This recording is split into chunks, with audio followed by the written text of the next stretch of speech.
ఇప్పుడు మీ పోరాటం అంతా మేము కింద కులాలలో పుట్టినాం, మేము పై కులాలలోకి వెళ్ళాలనా? వెళ్ళొద్దు కాదు, పై కులాలు కిందికి రావాలని.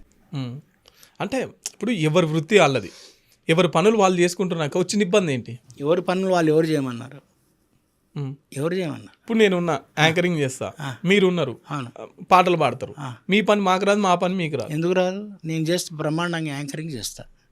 నీకు పాటలు రాకపోవచ్చు, నాకు యాంకరింగ్ వస్తుంది. చేయొద్దా? చేయాలన్నా వద్దా? చేయాలి.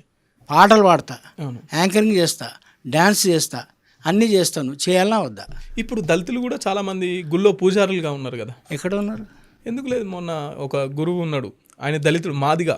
ఏ గుడిలో ఉన్నాడు? మహబూబ్ నగర్లో. ఏ గుడి? గుడి పేరు చెప్పండి సార్. తిరుపతి? కాదు కాదు. అది శ్రీశైలమా? కాదు. అది భద్రాద్రి. ఏదో ఆయన పీఠం పెట్టుకుని ఆయన ఏదో అవునండి, నేను పెట్టుకుంటే నేను దేవుని అనుకుంటాను, నేను పూజారిగా ఉంటాను. మా దాంట్లో మాలమాదిగోళ్ళు అంటే మస్తు పూజారులు ఉన్నారు, బయలుళ్ళు. వాళ్ళు బ్రహ్మాండంగా పెళ్ళిళ్ళు చేస్తారు, మంత్రాలు చదువుతారు. బాపనోళ్ళ కంటే అద్భుతంగా వాళ్ళకి భాష మీద పట్టుంది. అంత మాత్రాన్ని వాళ్ళని దేవుళ్ళు అంటారా వీళ్ళు? లేకుంటే పూజారులు అంటారా? నేనేమంటున్నా సార్, ఇక్కడ కాంట్రవర్సీ కాదు. మనిషి అనేవాడు అందరు మనుషులు తల్లి కడుపులోకి వెళ్ళి పుట్టారు. ఈ పుట్టినటువంటి మనుషులలో ఎక్కువ తక్కువ ఎందుకు పెట్టారనేది నా క్వశ్చన్. ఎవడు పెట్టాడు, ఎందుకు పెట్టాడు?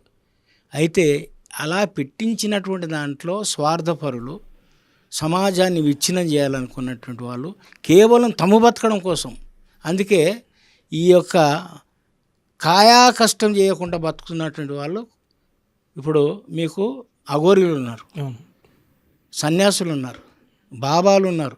వీళ్ళని అందరూ కనుక మనం లెక్కేస్తే ఒక కేరళ రాష్ట్రంలో, ఒక ఛత్తీస్గఢ్ రాష్ట్రంలో ఎంతమంది అయితే జనాభా ఉందో అంతమంది ఉన్నారు. ఏం పని చేయరు బ్రదర్.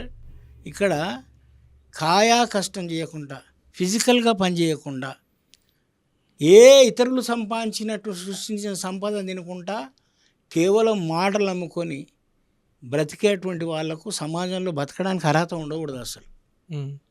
ఏదన్నా ఒక పని చేయాలి మనిషి. ఏదో యాడ్ ఉంటుంది, పని చేయని వాడు గాడిద అని. పని చేయని వాడు గాడిద అని ఏదో ఒక యాడ్ ఉంటుంది కదా. నా ఉద్దేశం ఏంటంటే బ్రదర్, పని అంటానంటే నువ్వు రాత కూడా ఒక పని, కోత కూడా ఒక పని, మూత కూడా ఒక పని. అట్లా ఏదన్నా ఒక పని చేయి. మన ఇప్పుడు ఈ పని చేసే కార్యక్రమాలలో కేవలం ఏమి చేయకుండా బతుకున్నటువంటి వారు దరిదాపు నా ఉద్దేశంలో ఈ భారతదేశంలో ఒక రాష్ట్ర జనాభా అంతా ఉన్నారు.